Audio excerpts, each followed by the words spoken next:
Ancient cultures all around the world preserved a memory of a high civilization, of prehistory. That advanced civilization emerged out of shamanism itself. Shamans are very observant of the cosmos and of what is going on in the cosmos. I believe that it's worth considering the possibility of a remote common ancestor, which passed down key information that was inherited by later cultures. But what about this bizarre enclosure wall that surrounds it? Each of these 3 blocks weighs 900 tons. And it's extraordinary the way they're built into a wall and raised 30 feet above the ground like this. A wall, the provenance for which has not been established by archaeology. Deep within the dense forests of New Zealand's North Island lies the Kaimanawa Wall, a structure shrouded in mystery and controversy. With its precisely aligned blocks that mimic the handiwork of an ancient stonemason, this wall challenges the conventional timeline of human history in New Zealand. Could this be the remnants of a lost civilization, or simply an incredible feat of natural geology? Or was there another creator of these walls we don't know about? As debates continue and theories abound, the Kaimanawa Wall invites explorers and scholars alike to delve into its mysterious presence, potentially rewriting history with each new discovery. In the 1990s, an unexpected discovery by helicopter pilot Barry Brailsford dramatically shifted the focus of historical and archaeological exploration in New Zealand. While flying over the dense, rugged terrain of the Kaimanawa Ranges in the central part of the North Island, Brailsford spotted an unusual formation. From his aerial vantage point, this formation was clearly visible as a series of large, neatly arranged stone blocks. Their unusual and striking regularity, characterized by straight lines and precise angles, made them stand out distinctly from the natural ruggedness of the surrounding landscape. This area of the Kaimanawa Forest Park is quite remote and not easily accessible on foot, which likely explains why the formation had remained unnoticed by ground-based observers. Recognizing the potential significance of his find, Brailsford took decisive steps to ensure that both the public and the scientific community became aware of the formation. He began by capturing photographs of the wall. These images were crucial for documenting its characteristics and facilitating the initial assessments by geologists and archaeologists. Understanding the broader implications, Brailsford also reached out to local media outlets, sharing his findings and the intriguing images of the wall. This proactive engagement with the media was instrumental in sparking widespread interest and debate about the nature and origins of the wall, bringing it into the public eye and making it a subject of fascination and controversy in equal measure. The Kaimanawa Wall and its peculiar features bear a striking resemblance to ancient megalithic structures, sparking a lively debate about its origins, whether it's a product of natural geological processes or an artifact of an ancient civilization. The wall is remarkable for its orderly assembly of large rhyolite blocks. These stones are not only uniform in size, but also exhibit geometric precision with their straight edges and sharp angles, characteristics that are uncommon in natural rock formations, which typically show more random and varied profiles. The wall stretches approximately 30 meters in length and stands about 2 meters high. Each block is nearly identical in size, which varies slightly, but stays within a narrow range, suggesting a level of precision that is either a remarkable act of nature or evidence of human craftsmanship. To understand more about this mysterious structure, detailed geological surveys have been conducted at the site. These involve analyzing rock samples and the structural composition of the wall to determine the type of rock, its age, and the possible geological processes that could have led to such a structured appearance. The findings reveal that the wall is composed of rhyolite, a volcanic rock prevalent in the Taupo volcanic zone. Rhyolite can fracture naturally in straight lines, particularly under conditions where the lava cools uniformly and slowly. The uniform and angular disposition of the blocks at the Kaimanawa Wall is consistent with certain types of natural stone fracturing processes, known in geology as jointing, which can create angular and straight fractures. Most geological assessments classify the Kaimanawa Wall as a natural formation, primarily because of the natural occurrence of columnar jointing in volcanic rocks, similar to rhyolite. This process can result in formations with surprising geometric regularity, akin to those found in well-known sites like the Giant's Causeway. The debate continues, however, as these compelling comparisons and scientific analyses deepen the mystery, leaving room for different interpretations and ongoing research into this megalithic structure. The Giant's Causeway, nestled on the northeast coast of Northern Ireland, serves as a stunning natural wonder of the world and provides an interesting point of comparison to the mysterious structures of New Zealand's Kaimanawa Wall. Renowned for its roughly 40,000 interlocking basalt columns, the Giant's Causeway was formed about 50 to 60 million years ago during the Paleogene period. This unique formation occurred when a volcanic eruption caused highly fluid lava to spread across a large area. As this lava cooled, it contracted significantly, particularly at the surface, which cooled more rapidly. This contraction led to the formation of vertical cracks that ultimately shaped the distinctive hexagonal columns that are so characteristic of the causeway. Interestingly, while most of these columns are hexagonal, they can have anywhere from 4 to 8 sides. The columns vary in height, with the tallest reaching about 12 meters and diameters ranging from 15 to 25 centimeters. Beyond its geological significance, the Giant's Causeway is also a UNESCO World Heritage Site, celebrated for its natural beauty and its contribution to geological research. This site is particularly valued for its classic example of columnar jointing, offering vital insights into volcanic cooling processes.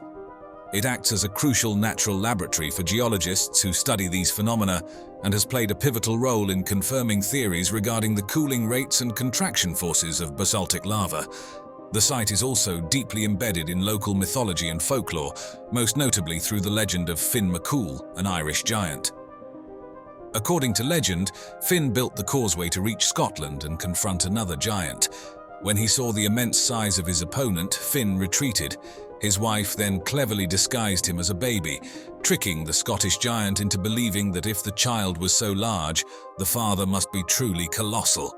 Frightened by this prospect, the Scottish giant fled, destroying the causeway behind him to prevent pursuit. Turning to the Kaimanawa Wall, while it shares the feature of symmetrical stone patterns with the Giant's Causeway, its origin sparks more debate. The discussion oscillates between natural geological processes and possible human construction, unlike the clearly natural origins of the Giant's Causeway. This situation highlights how similar geological phenomena can manifest under vastly different conditions and interpretations, showcasing the complexities and wonders of Earth's geological diversity. This comparison between two such diverse geological formations underlines the intricate ways in which natural forces and, potentially, human influences intertwine to shape our understanding of the world's ancient landscapes. Another reason to believe the Kaimanawa Wall in New Zealand could have been man-made is by looking at the Inca walls in Peru. They both represent two fascinating yet starkly different types of stone constructions, each with their own unique characteristics, construction techniques, and surrounding theories. The Inca walls, notably at sites like Saksaywaman and Ollantaytambo near Cusco, demonstrate an exceptional level of craftsmanship in stone masonry. The Incas utilized a technique known as ashlar masonry, where large stones are meticulously cut to fit together tightly without any mortar. The precision of this stone cutting is so remarkable that not even a blade of grass can fit between the stones. This technique not only provided structural stability but also enhanced the wall's resistance to earthquakes, a common threat in the Andean region. These walls are not just functional, they hold significant cultural importance, reflecting the Incas' sophisticated understanding of architecture and their deep connection to their environment. The alignments of the walls with celestial events like solstices and equinoxes underscore their importance in Inca religion and agricultural practices. The precise methods used by the Incas to shape these stones remain a subject of debate among archaeologists. Some theories suggest the use of tools made from harder stones or bronze, while others propose techniques that involved heating the stones and then rapidly cooling them with water to create fractures. In contrast, the origin of New Zealand's Kaimanawa Wall is shrouded in debate. While some suggest it might be a natural geological formation resulting from the regular fracturing of volcanic rock, specifically rhyolite under certain cooling conditions, others speculate about its potential as a man-made structure. A key point in this debate is the absence of tool marks, which are clearly visible on the Inca walls. This supports the theory that the Kaimanawa Wall's formation might be natural rather than crafted by human hands. The unusual regularity and symmetry of the stones at the Kaimanawa Wall, while rare in natural formations, are not deemed impossible by geologists. Similar formations have been noted in other parts of the world where columnar basalt or other fracturing patterns have occurred due to volcanic activity. The Inca walls are undeniably the result of intentional, skilled labor, showcasing advanced techniques in stone cutting and construction. In contrast, the Kaimanawa Wall, if a product of natural geological processes, represents an intriguing example of how natural forces can mimic the appearance of intentional construction. While the Inca walls were integral to the social and religious fabric of their creators, built to last and to impress both the gods and future generations, the Kaimanawa Wall's significance lies primarily in the mystery of its origins, whether it is a remarkable natural geological artifact or evidence of a forgotten civilization. The Kaimanawa Wall, if confirmed to be man-made origins, could radically reshape our understanding of New Zealand's prehistoric past. This enigmatic structure could suggest the presence of an advanced pre-Maori civilization, challenging the currently accepted timeline of human settlement in the region. Such a revelation has significant implications, not just for archaeologists and historians, but for the entire narrative of New Zealand's history. Over time, the wall has woven itself into the fabric of local lore and speculative histories. Various non-mainstream historians and enthusiasts have suggested that it might be evidence of ancient settlers or even lost civilizations. This is similar to the speculative interpretations that surround other mysterious ancient structures found worldwide, where local myths and global intrigue often blend to form compelling tales of forgotten histories. The ongoing interest in the Kaimanawa Wall exemplifies a broader global fascination with unexplained structures. It continues to be a focal point for discussions about archaeological methodologies and the interpretation of ancient sites. This mystery invites a deeper dive into the past, prompting calls from within the scientific community for more comprehensive studies to ascertain the true nature of the wall. Such investigations are crucial, as they not only help clarify the origins of specific structures but also enhance our understanding of the human footprint across different epochs and geographies. With 130,000 years of human prehistory, of which only the last 13,000 years have been documented because of the archaeological dogma that there was no point in looking deeper. Goodness knows what was happening here in that time that so far just nobody has cared to look for. It could have been the location of hitherto unrecognized advances and developments in the story of civilization. Welcome to the mysterious world of Gunung Padang, Southeast Asia's largest and most mysterious megalithic site, nestled deep in the mountains of West Java, Indonesia. Today, we're diving into the secrets of this ancient structure that dates back thousands of years. From hidden chambers beneath its massive stone terraces to controversial age, estimates that challenge our understanding of human history, what untold stories does Gunung Padang hold? Stay tuned as we uncover the layers of mystery surrounding this incredible archaeological puzzle. Gunung Padang is shrouded in mystery due to its extensive stone structures and enigmatic origins. The site, situated on a mountain about 30 kilometers southwest of Cianjur and 90 kilometers from Jakarta, first caught the attention of the international community during the Dutch colonial era in Indonesia. Reports dating back to the 1910s describe Dutch historians and archaeologists being intrigued by its large stones arranged in complex patterns. Despite these early recognitions, it wasn't until much later, with the maturity of Indonesia's own archaeological institutions, that Gunung Padang received more thorough exploration. In the mid-20th century, the site was sporadically studied by local researchers, and during the 1970s and the 1980s, Indonesian archaeologists conducted preliminary surveys, noting the extensive terraced structures. However, these were still relatively surface-level explorations. A significant turn in the investigation of Gunung Padang occurred in 2010 when Dr. Danny Hilman Natawijaya, a geologist associated with the Indonesian Institute of Sciences, took an active interest in the site due to its unique geological formations. Dr. Natawijaya's engagement marked the beginning of an in-depth exploration, using modern technologies such as ground-penetrating radar, seismic tomography, and advanced radiocarbon dating techniques. which allowed researchers to peer beneath the surface and uncover layers and features previously unseen. From 2011 to 2012, early radiocarbon tests on these layers suggested that the upper visible layers of the site were constructed between 500 and 1500 years ago, aligning with the age of other known megalithic sites in Southeast Asia. However, the narrative took a dramatic turn in 2013 when deeper investigations indicated the presence of layers that could date back to at least 9000 BC and possibly as far back as 20,000 BC. These findings, which suggested a much older timeline for human civilization in Southeast Asia, were further complemented in 2014 by discoveries of potential man-made structures and chambers beneath the mountain's surface, adding layers of mystery and complexity to the site's construction. The implications of these findings are profound, stirring significant debate among the archaeological community. If the estimations hold true, they would indicate that advanced societies capable of complex construction projects existed in Southeast Asia far earlier than previously believed. The exploration of Gunung Padang not only challenges our understanding of prehistoric human activity, but also stirs national pride in Indonesia, leading to increased support from the government for archaeological research to delve deeper into the country's ancient history. This ongoing research continues to unveil new facets of the site, promising to enrich our understanding of early human societies.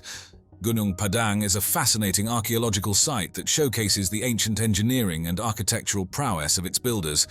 Perched atop a hill and sprawling over an area of roughly 900 square meters, this site is one of Southeast Asia's most significant megalithic complexes. The builders employed a variety of rectangular andesite stones, a volcanic rock noted for its hardness, which they arranged into massive terraces that narrate the tale of different epochs and construction techniques.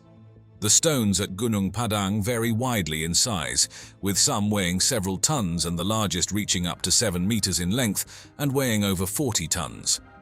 The method used to arrange these heavy stones into terraces would have required not only a sophisticated knowledge of engineering, but also the use of tools like levers, wooden rollers, and perhaps the power of humans or animals. Surrounding these terraces are walls built from columnar joints of volcanic rocks. These walls serve both functional and aesthetic purposes, indicating that the ancient builders not only sought durability against weathering, but also had an eye for design. Radiocarbon dating of the organic materials found within the soil layers tells us that the upper visible layers of the site were constructed between 500 and 1500 BC. However, it is the deeper, less visible layers that truly captivate archaeologists, as advanced imaging techniques suggest there could be constructions buried that date back farther. If these findings prove accurate, Gunung Padang would not only be the oldest known megalithic site in Southeast Asia, but would also rival the age of Göbekli Tepe in Turkey, which is currently considered one of the world's oldest temple complexes. One intriguing theory about Gunung Padang is that it might have served as more than just a communal or ceremonial center. It could have had astronomical purposes. Some researchers believe that the arrangement of the stones and the orientation of the terraces could align with celestial bodies and significant events like solstices and equinoxes, a practice observed in other ancient megalithic sites around the world. This suggests that the site's creators had a sophisticated understanding of astronomy, which they incorporated into their religious and social practices. When compared to Stonehenge in England, which was built between 3000 BC and 2000 BC, Gunung Padang's potential origins around 20,000 BC place it much earlier in the timeline of megalithic construction. While both sites share similarities in their possible astronomical significance and their use of large stones, Gunung Padang's terraces add a unique layer of complexity and grandeur, suggesting that megalithic culture in Southeast Asia could be far older than previously understood. Continuing our exploration of Gunung Padang, let's delve deeper into the remarkable aspects that highlight its ancient architectural ingenuity and potential cosmological significance. The site's construction techniques are particularly impressive due to the massive columnar basalt rocks that comprise its structure. Not native to the immediate area, these rocks were transported several kilometers, showcasing the ancient builders' advanced knowledge in engineering and logistics. The likely method of moving these heavy stones involved rolling them over logs, a challenging feat given the terrain and the weight of the stones. which could reach several tons. Furthermore, the layout of Gunung Padang may reflect more than just architectural intent. It seems to mirror an astronomical blueprint similar to that of Stonehenge or the pyramids of Giza, which align with solstices and other celestial events. This alignment suggests that Gunung Padang might have served as an ancient observatory, with certain stones positioned to mark solar and lunar events, thereby serving a practical purpose in agricultural and ceremonial life. Recent investigations have brought to light another fascinating feature: large underground chambers revealed through geophysical surveys. These chambers could potentially be ancient burial sites or storage for cultural artifacts, representing older construction phases concealed beneath more recent layers. This discovery hints at a much larger and more complex site than what is visible on the surface. The debates surrounding the age of Gunung Padang are as lively as they are pivotal. Some researchers suggest that the site could be up to 22,000 years old, based on indirect dating methods such as analyzing sediment layers and geological formations. These controversial estimates, if proven correct, would challenge the established timelines of human civilization and technology development, making Gunung Padang a key site for understanding prehistoric human societies. Additionally, there are speculative theories about the carvings and inscriptions found at Gunung Padang, possibly indicating cultural links with other distant ancient civilizations. These theories, while not yet proven, suggest that the site could have connections as far-reaching as Africa or the Indian subcontinent, hinting at a more interconnected prehistoric world. An interesting comparison can be drawn between Gunung Padang and Nan Madol, located on the island of Pohnpei in the western Pacific Ocean. Known as the Venice of the Pacific, Nan Madol features ruins linked by canals and constructed with large basalt logs, similar to the massive stone pillars used at Gunung Padang. Both sites demonstrate advanced quarrying, transporting, and assembly techniques in challenging environments, showcasing the ingenuity of their builders and possibly suggesting exchanges of cultural practices and technological knowledge across vast distances. These comparisons not only underline the architectural achievements of these ancient builders, but also enrich our understanding of their capabilities and the extent of their cultural interactions. Everybody's heard about the Aztecs, everybody's heard about the Maya. But before the Aztecs and before the Maya, there were a culture who are referred to as the Olmecs.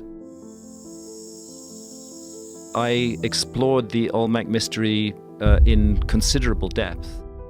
At the turn of the 19th to the 20th century, an era brimming with curiosity and the spirit of discovery, the ancient civilizations of Mesoamerica began to captivate scholars and adventurers alike.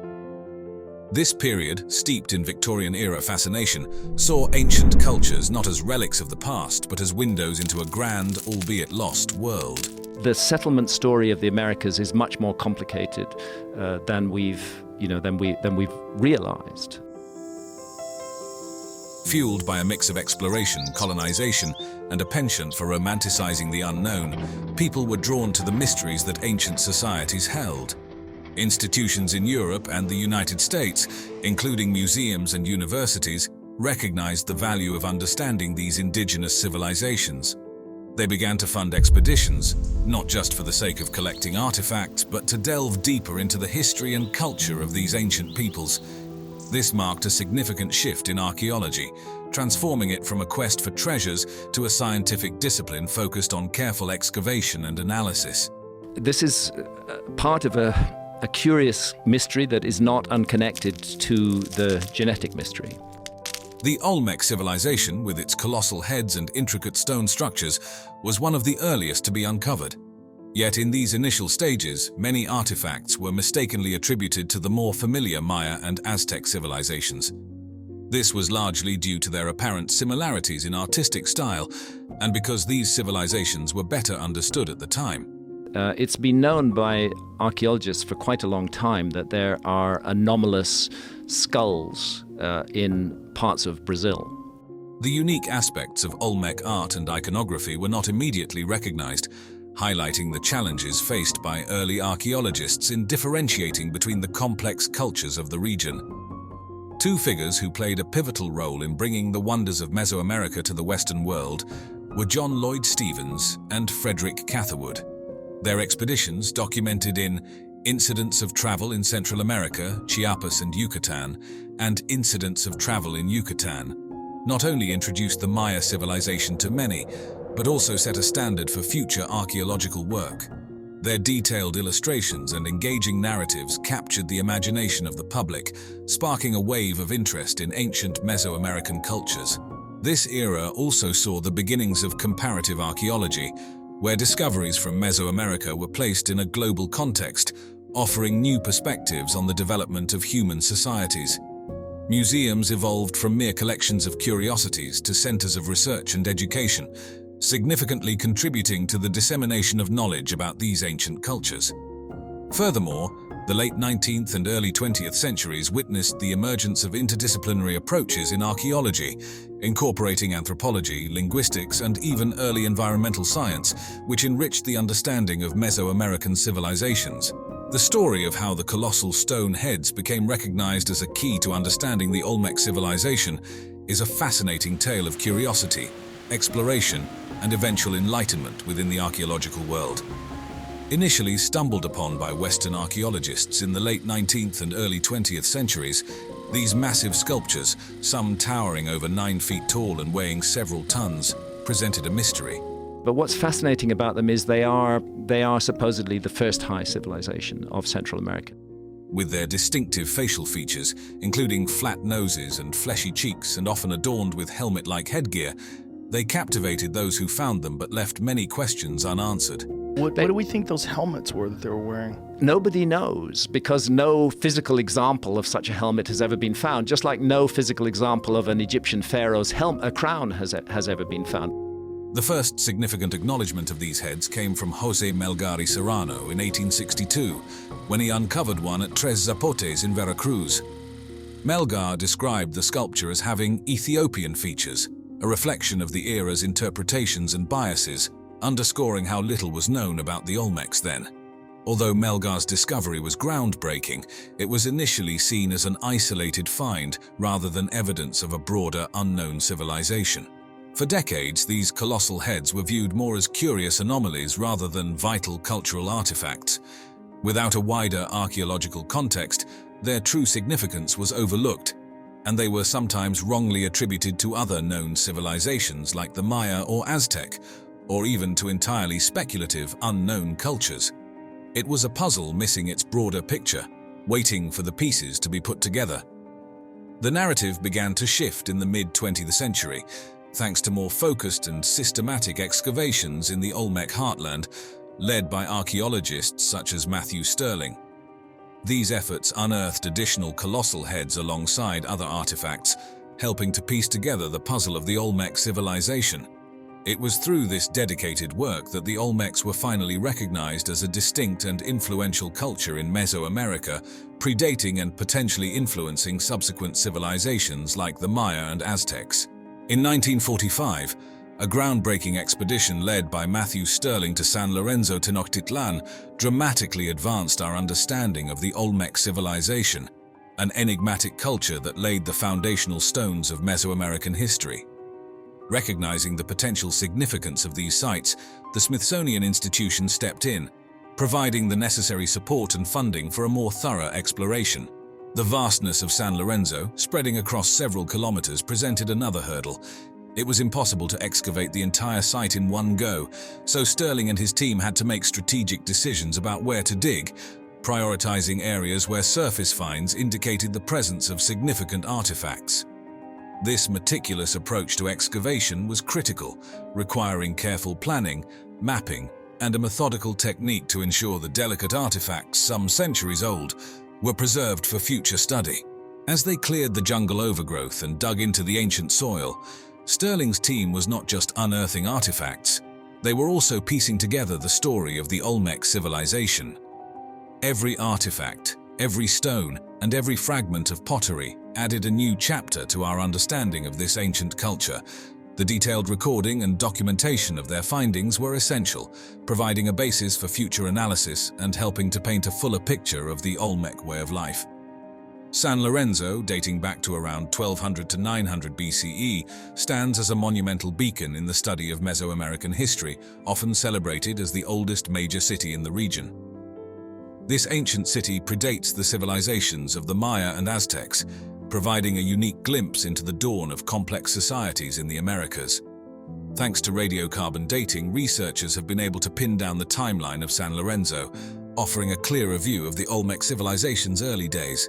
Among the most striking discoveries at San Lorenzo, the site has yielded jade figurines and celts, indicating robust trade networks and the cultural significance of jade. An array of pottery styles found at the site offers insights into daily life, artistic expression, and the Olmec's trade relations. The discovery of large structures, including platforms and possible elite residences, points to a highly organized society capable of mobilizing significant labor resources. The urban layout of San Lorenzo, organized around a central axis, reflects a thoughtfully planned development. The existence of distinct ceremonial and residential areas suggests a sophisticated urban structure, possibly mirroring social hierarchies within the Olmec society. In the 1950s, the archaeological spotlight turned to Venta, an Olmec site in Tabasco, Mexico, building on the momentum of earlier discoveries at San Lorenzo.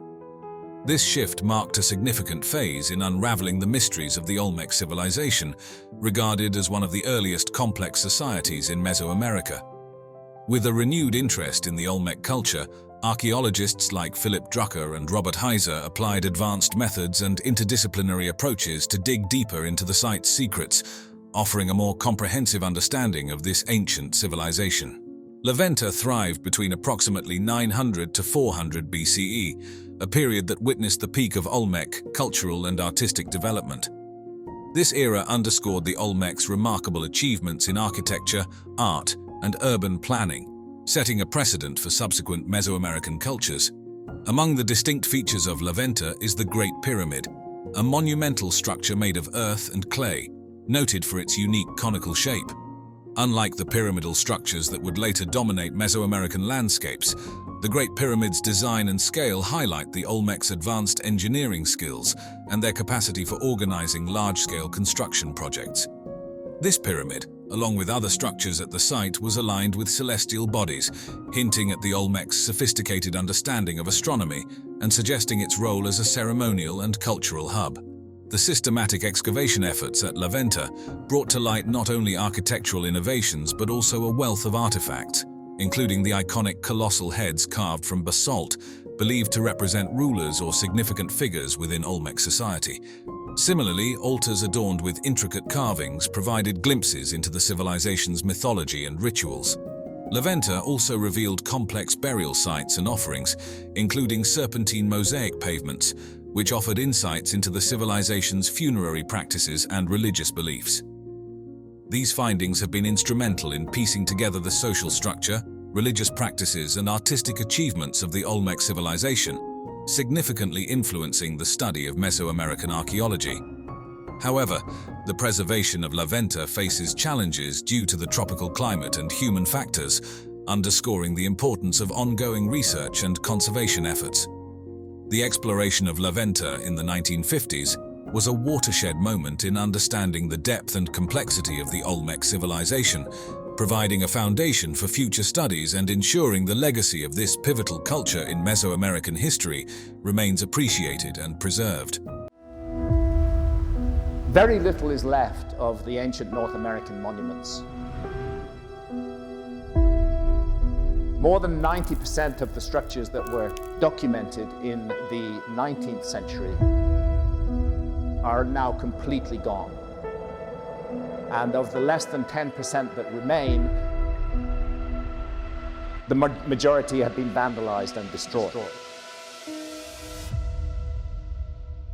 Discovering the ancient Maya civilization has been like piecing together a giant, fascinating puzzle. Picture this. Back in the 16th century, Spanish explorers led by folks like Hernán Cortés stumbled upon the remnants of a once glorious civilization, with towering cities now reclaimed by the jungle.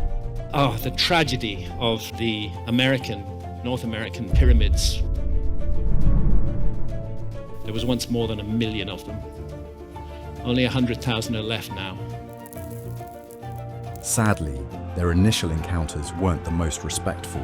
A lot of Maya history got lost or destroyed. thanks to biases and a general lack of understanding. The horrendous catastrophe of the Spanish conquest. The Spanish sent ahead of them terrible diseases like smallpox. Fast forward to the 19th century, and there's a renewed buzz about the Maya. This time, it's explorers and adventurers trekking through the jungles of Central America and the Yucatan Peninsula, hungry for knowledge about these ancient peoples. Two guys, John Lloyd Stephens and Frederick Catherwood, became the rock stars of Maya exploration. In the 1830s and 1840s, they journeyed to sites like Copan and Palenque, sketching and writing about their finds. Their work lit up the world's imagination with tales and visuals of the Maya's grand cities and sophisticated culture. By the 20th century, studying the Maya had become a serious scientific endeavour. Archaeologists got down and dirty in the ruins, conducting careful digs and uncovering secrets that the Maya left behind. Big projects at places like Copan and Chichen Itza peeled back layers of mystery, revealing intricate details about how the Maya lived, worshipped, and governed themselves. If you have a relatively short time frame to deal with, then searching for a lost civilization becomes much more complex and much more difficult. Discoveries at Tikal and Palenque gave us peeks into royal life, with their elaborate tombs and stunning artwork, not to mention proof of the Maya's knack for architecture and stargazing.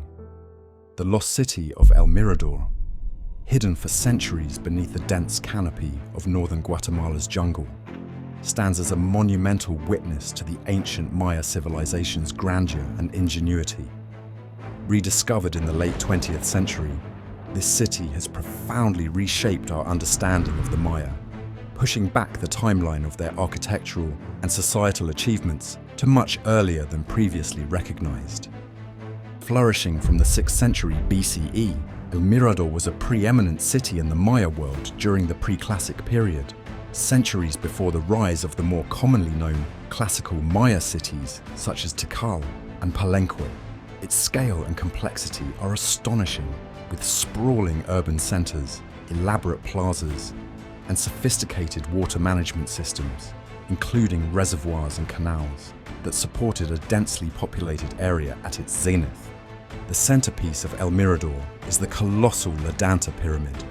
Towering above the forest, Ledanta is not just the largest pyramid in the Maya world, but also one of the most massive ancient structures in the world by volume.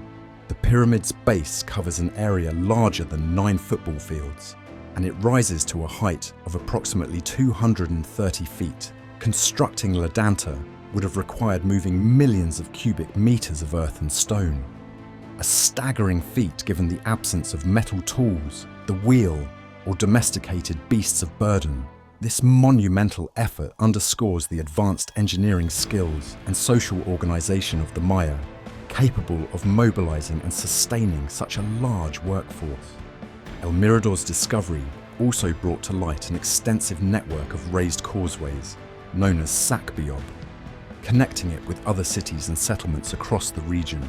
These causeways facilitated trade, movement, and possibly acted as political and ceremonial pathways, illustrating the city's importance as a regional hub. One of the most intriguing theories about El Mirador, and the pre-classic Maya in general, concerns the reasons for the city's decline and eventual abandonment around the end of the first millennium BCE. Researchers speculate that extensive deforestation and the demands of large-scale agriculture may have led to environmental degradation, reducing the city's ability to support its population. This theory suggests a cautionary tale about the sustainability of human-environment interactions, echoing modern concerns about environmental management and conservation. Comparatively, El Mirador and its monumental architecture can be paralleled with ancient Egypt's Old Kingdom, which was contemporaneously constructing its own colossal structures, including the pyramids of Giza.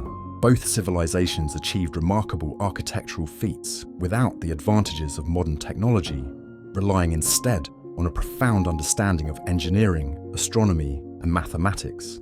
However, whereas Egypt's pyramids served primarily as tombs for pharaohs, Maya pyramids like La Danta were multifunctional, serving as temples and possibly observatories, reflecting the Mayas' integrated approach to religion, governance, and science. The decipherment of the Maya script stands as one of the most enthralling detective stories in the history of archaeology and linguistics. For centuries, the intricate hieroglyphs carved into stone monuments, painted on pottery, and written in the few surviving bark paper books remained a locked treasure trove of the ancient Maya civilization's wisdom. The breakthrough in the 20th century, primarily attributed to the insights of Russian linguist Yuri Knorozov, transformed our understanding of the Maya, unveiling a civilization rich in history, culture, and scientific knowledge. The Maya script is a complex system of glyphs which had stumped scholars for years.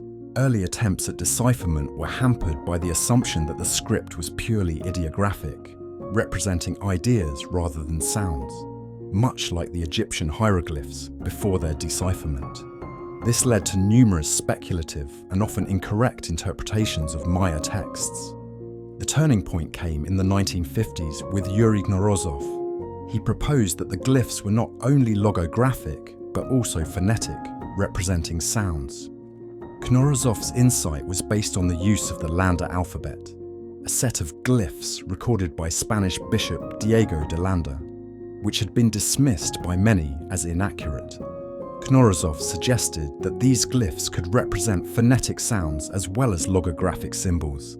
This approach opened the door to reading the Maya script as a fully functional writing system that included phonetic elements.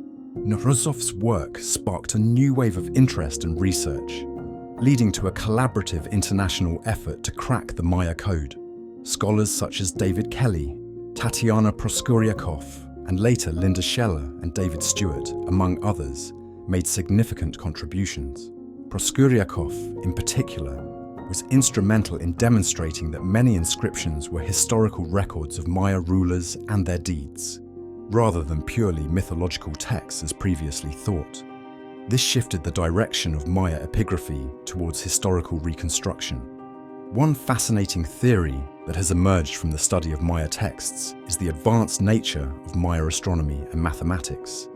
The decipherment of the Dresden Codex, one of the surviving Maya books, revealed complex tables for predicting lunar and solar eclipses, the movements of the planet Venus, and the cycles of the Maya calendar.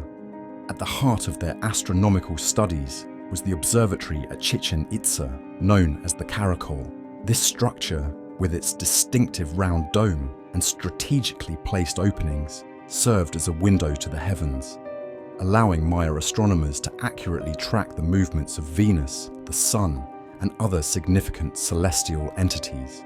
The precise alignment of the Caracol's windows with these celestial bodies' appearances and disappearances throughout the year underscores the Mayas' advanced architectural skills and their capacity to harmonize their construction efforts with their extensive knowledge of astronomy.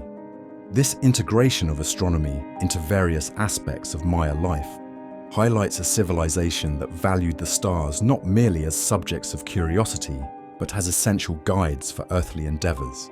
The Mayas' legacy in astronomy, evidenced by their codices, observatories, and calendars, offers a glimpse into a society that found harmony in the cosmic order and sought to align its terrestrial activities with the celestial rhythm. It's a tale not too dissimilar to the story of the Rosetta Stone and the Egyptian hieroglyphs, but with a twist. You see, the Rosetta Stone was like getting the cheat codes to understand Egyptian hieroglyphs because it had translations right there. But with the Maya, there wasn't a neat bilingual text lying around. Instead, figuring out what those intricate carvings and paintings meant required a mix of smart guessing, deep cultural dives, and a bit of detective work in understanding the symbols not just as pictures, but as a complex blend of sounds and meanings. Now imagine trying to understand a writing system that's not only about what things are, but also how they sound. And that's what the Maya script is all about. It's this incredible collection of over 800 different glyphs, making it one of the showiest, most elaborate scripts you could lay your eyes on. And the coolest part, we're still unlocking the secrets of this ancient script. The Maya script's ongoing decipherment is a reminder that history isn't just about looking back. It's a story that keeps evolving as we learn more. It's interesting that the patterns are geometrical.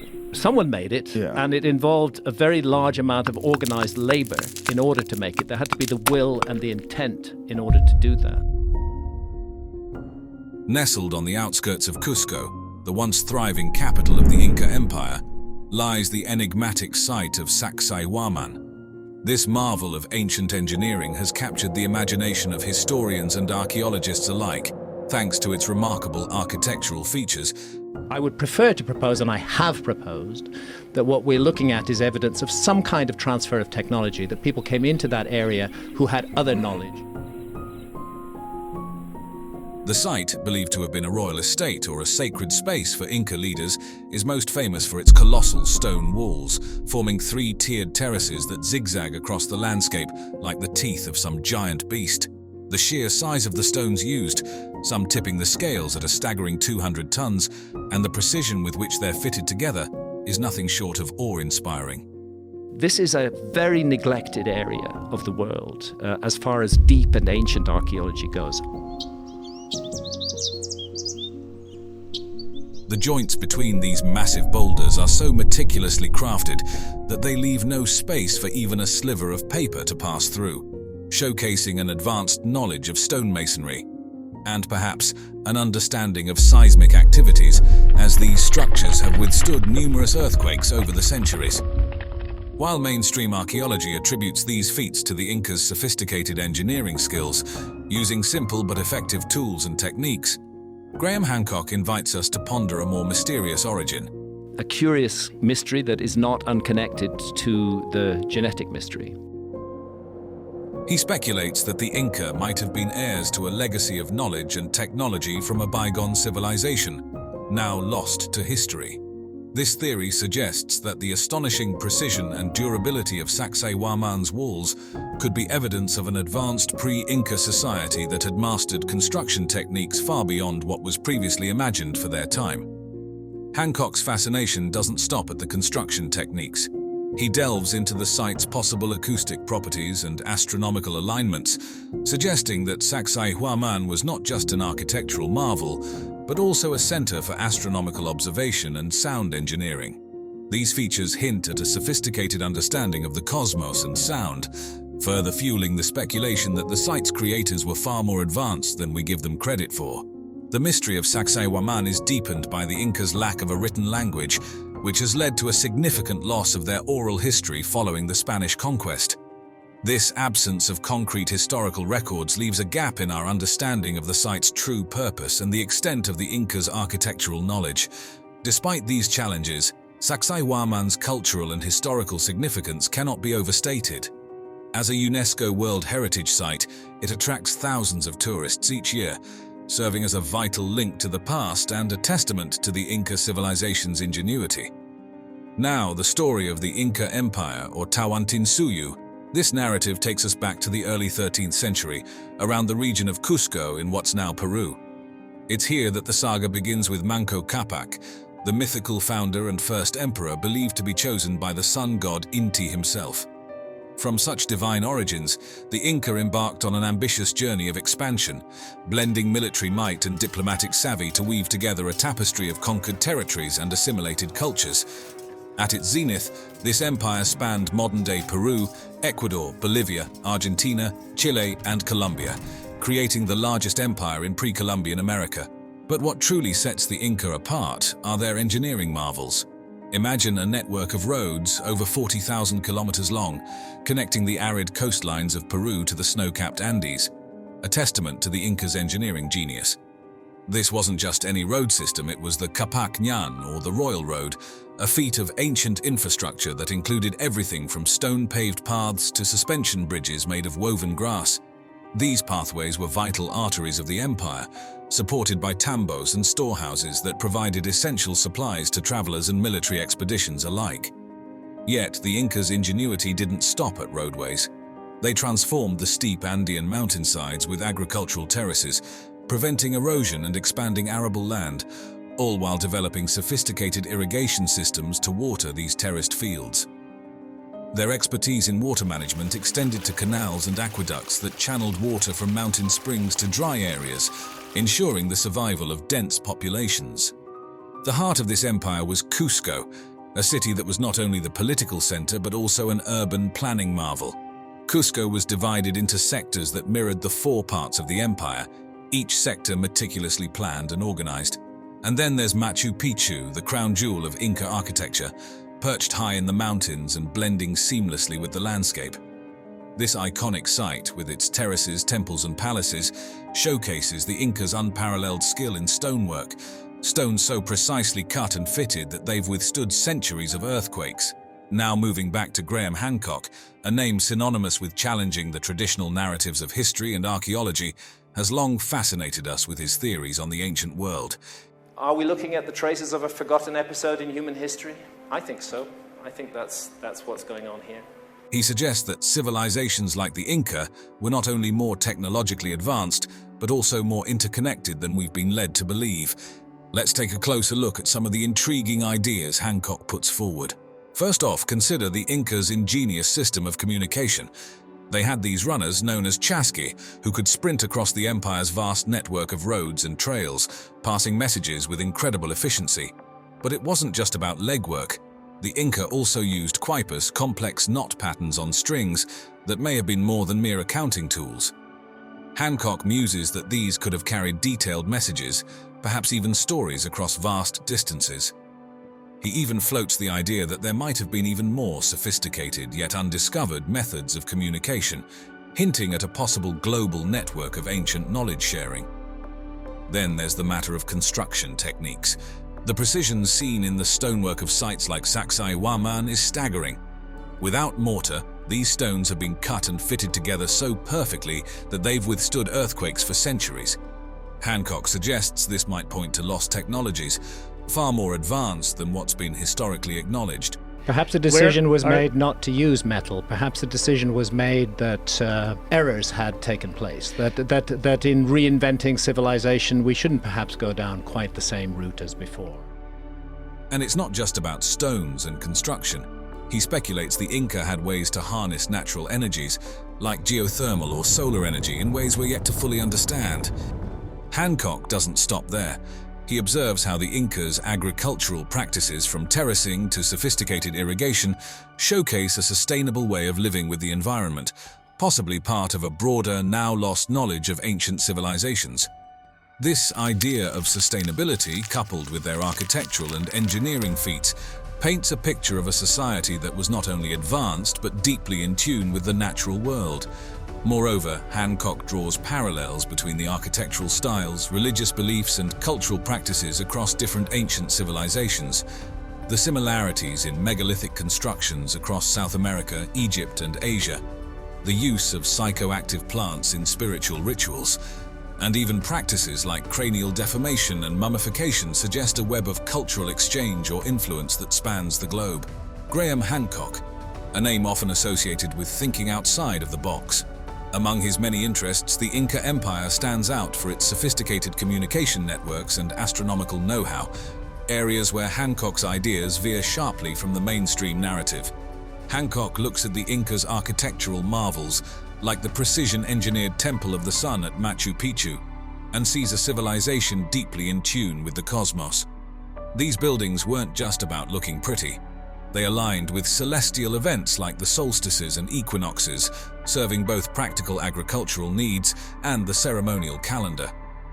It's this star-aligned architecture that leads Hancock to ponder if the Incas' cosmic knowledge was inherited from an even older global civilization, suggesting a world where ancient peoples shared a sophisticated understanding of astronomy long before it was thought possible. Hancock's theories, while met with skepticism from the academic establishment, undeniably add zest to the ongoing dialogue about our ancestors. By proposing that the Inca were part of a technologically advanced and interconnected ancient world, he challenges us to rethink what we thought we knew about the past. Whether you're a believer or a skeptic, Hancock's insights into the Inca Empire invite us all to explore the mysteries of ancient civilizations with fresh eyes, reminding us that history is anything but written in stone. Have you ever imagined stumbling upon a city lost to time? hidden beneath the earth for centuries. Large cities flourished in the Amazon. Enormous cities. When you have written documents that have survived, if you can translate those documents, you can begin to get a fair sense of how history was unfolding. It's a very treacherous and dangerous place to be. Can you just imagine what other mysteries lie in await of human discovery with all the untouched areas of the world? Explorations and archaeological discoveries in jungle environments have significantly expanded our understanding of ancient civilizations. These lush, often formidable environments have hidden the remnants of societies from the prying eyes of modern civilization until relatively recently. But now, with newer technologies, we are able to look into these jungles without having to venture on foot. The lost city of the monkey god, also known as La Ciudad Blanca or the White City, has been shrouded in mystery and legend for centuries. Tucked away in the dense and nearly impassable jungles of the Mosquitia region in Honduras, this enigmatic city captured the imagination of explorers, historians, and archaeologists who dreamed of uncovering a forgotten civilization. It first came into the limelight with aerial photographs in 1939 suggesting its existence, but it was not until the use of LiDAR technology in 2012 that significant discoveries were made. LiDAR, which stands for Light Detection and Ranging, uses laser light to map the ground below dense forest canopies, revealing hidden structures like plazas, mounds, and an impressive pyramid, which confirmed the presence of a major pre-Columbian settlement. Further explorations on the ground uncovered stone sculptures with Maya-like iconography, intricate terraces likely used for agriculture, and large communal plazas, all suggesting a bustling ancient community. The architecture seen here, especially the pyramid, aligns with traditional Mesoamerican styles, indicating a complex society that once thrived in what is now a remote and difficult-to-access area. The city's location, deep within the Mosquitia's diverse yet hostile rainforests, shielded it from modern looters and remained a daunting challenge for archaeologists due to the harsh conditions. Local myths have added to the allure of La Ciudad Blanca, with tales suggesting the area is protected by supernatural forces and cursed, a narrative possibly rooted in the indigenous reverence for their spiritual and cultural heritage. This has given rise to various names for the city, including the City of the Monkey God, where legend has it that a giant simian deity resided. The comparison of this site to Machu Picchu, discovered by Hiram Bingham in 1911, highlights stark differences. While Machu Picchu's high Andean location and dry climate helped preserve its structures, La Ciudad Blanca faces the relentless forces of a wet jungle that rapidly degrades man-made constructions and is fraught with perilous wildlife and diseases, making explorations particularly risky. Despite these challenges, La Ciudad Blanca is as much an ecological treasure as it is an archaeological one. Positioned in a largely untouched jungle area, it plays a vital role in local biodiversity. The ongoing explorations are slowly unraveling the complexities of Mesoamerican cultures and their interconnectedness, providing valuable insights into how ancient civilizations managed to adapt and flourish in some of the most challenging environments on Earth. Each discovery at this site contributes essential pieces to our understanding of human history in the Americas, promising more revelations from this mystical city as research continues. Machu Picchu, often hailed as the lost city of the Incas, is a marvel of ancient engineering and design, first brought to global attention by historian Hiram Bingham in 1911. This well-preserved site, nestled between the Andean mountain peaks of Peru and above the Urubamba River Valley, offers not only breathtaking views but also a window into the sophisticated society of the Incas.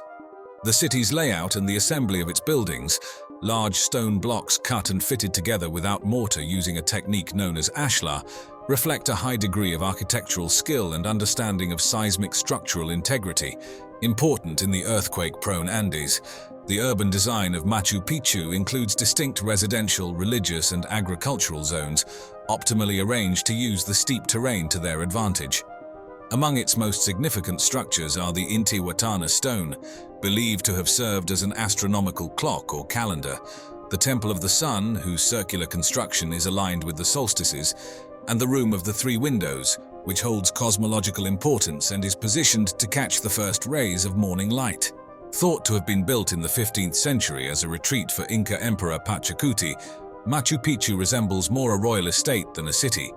It was a place for nobles, priests, and servants, with over 150 buildings from baths and houses to temples and sanctuaries, serving a variety of residential and ceremonial purposes. Its secluded location high above the Sacred Valley also kept it hidden from the Spanish conquistadors, preserving its mysteries until the early 20th century. The surrounding area of Machu Picchu is as ecologically diverse as it is visually stunning. Situated on the eastern slopes of the Andes and bordering the Amazon rainforest, it is home to a myriad of flora and fauna, some of which are endemic to the region. This biodiversity adds to the site's mystical allure and historical intrigue. Today, as a UNESCO World Heritage Site and one of the new 7 wonders of the world, Machu Picchu draws hundreds of thousands of visitors annually. However, this popularity comes at a cost. The site faces significant preservation challenges due to the heavy foot traffic, prompting efforts to limit the number of visitors each day to protect its structural integrity and historical significance for future generations to appreciate and study. Moving on deep into the jungle, El Mirador, nestled in the Maya Biosphere Reserve in Guatemala, was rediscovered in 1926 and has been a goldmine of information on the pre-classic Maya civilization ever since. Flourishing from the 6th century BC to the 1st century AD, this ancient city's monumental architecture rivals even those from later Maya periods, offering a deep dive into the sophistication of early Maya engineers and architects. The city is perhaps best known for La Danta Temple, one of the largest pyramids in the world by volume. This massive structure stands about 70 meters tall and covers nearly 7 acres at its base. Its size and the effort required to build it are a testament to the advanced organizational skills of the Maya. Constructing La Danta involved quarrying and transporting enormous quantities of stone and earth, demanding a sophisticated understanding of engineering and logistics. The temple likely served as a central hub for rituals and community gatherings, playing a vital role in the religious and ceremonial life of El Mirador. Another significant structure, El Tigre, stands nearly 55 meters high and serves as a symbol of Maya religious and political power. Positioned strategically within the city, it likely hosted various communal and ceremonial activities, possibly even aligning with astronomical events. The Triadic Pyramids, unique to El Mirador and similar pre-classic cities, feature a large central pyramid flanked by 2 smaller ones, all on a single platform. This configuration might have represented a sacred trio of Maya deities and was crucial for the city's spiritual life. El Mirador's urban planning was also remarkably sophisticated, with an intricate network of causeways known as sack bays, linking major city structures. These are among the earliest known roads in the Americas and highlight the city's advanced urban planning capabilities.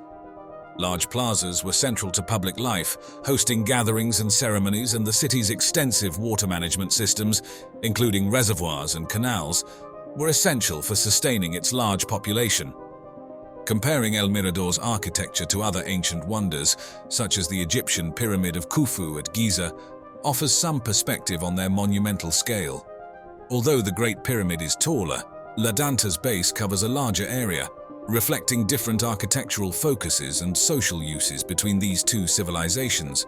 While the Maya utilized horizontal layers of stone and packed earth, the Egyptians built with large limestone blocks, each method showcasing the unique engineering insights and materials preferred by these cultures. Another ancient discovery would be Tikal in Guatemala. It's not just another ancient city, it's a beacon that illuminates the rich tapestry of the ancient Maya civilization. Discovered for the Western world by Ambrosio Tutt in 1848, and now part of the Tikal National Park, a UNESCO World Heritage Site since 1979, this sprawling archaeological site has been pivotal in understanding the complexities of Maya society. Its grand temples and palaces echo the architectural brilliance and urban planning acumen of a civilization that knew how to mold its environment to its needs. The city itself is a marvel of design, featuring some of the tallest temples ever erected by the Maya, set against a backdrop of dense Central American jungle. These structures are linked by an extensive network of raised stone pathways or causeways, which facilitated essential aspects of city life such as trade, military movements, and public communication. One of the standout structures is Temple 4, which soars about 70 meters into the sky, making it one of the tallest pre-Columbian buildings in the Americas. From its peak, one could easily survey the sprawling cityscape and the encroaching jungle beyond. At the city's core lies the Great Plaza, flanked by temples the Pan and the Tu, and surrounded by the north and central acropolises. This plaza was the ceremonial heart of Tikal, pulsating with the energy of myriad public gatherings and rituals. Temple Waz, known as the Temple of the Great Jaguar, was built as a monumental tomb for King Jasar Chankawil, one of Tikal's most revered rulers. Directly across from it stands Temple 2, or the Temple of the Masks, believed to have been erected by the king's wife to honor his legacy, suggesting intriguing aspects of gender and power within royal circles. When compared to Teotihuacan in Mexico, with its rigid urban grid and massive pyramids like the pyramids of the Sun and the Moon, Tikal presents a contrasting image. Its city plan harmoniously blends into its jungle environment, and its temples reach towards the sky as if to touch the divine. This difference in architectural philosophy highlights the diversity in Mesoamerican urban planning and religious expression. Preserving such a magnificent site is no small feat. Tikal's remote location and humid tropical climate pose continuous threats from vegetation overgrowth and structural decay, challenging conservationists who must tread the fine line between maintaining archaeological integrity and supporting the natural ecosystem that has reclaimed these ruins. Through ongoing excavation and research, it remains a crucial site for archaeologists and historians eager to delve deeper into the pre-Columbian past of the Americas, offering new stories and insights that gradually piece together the complex mosaic of human history in this lush region.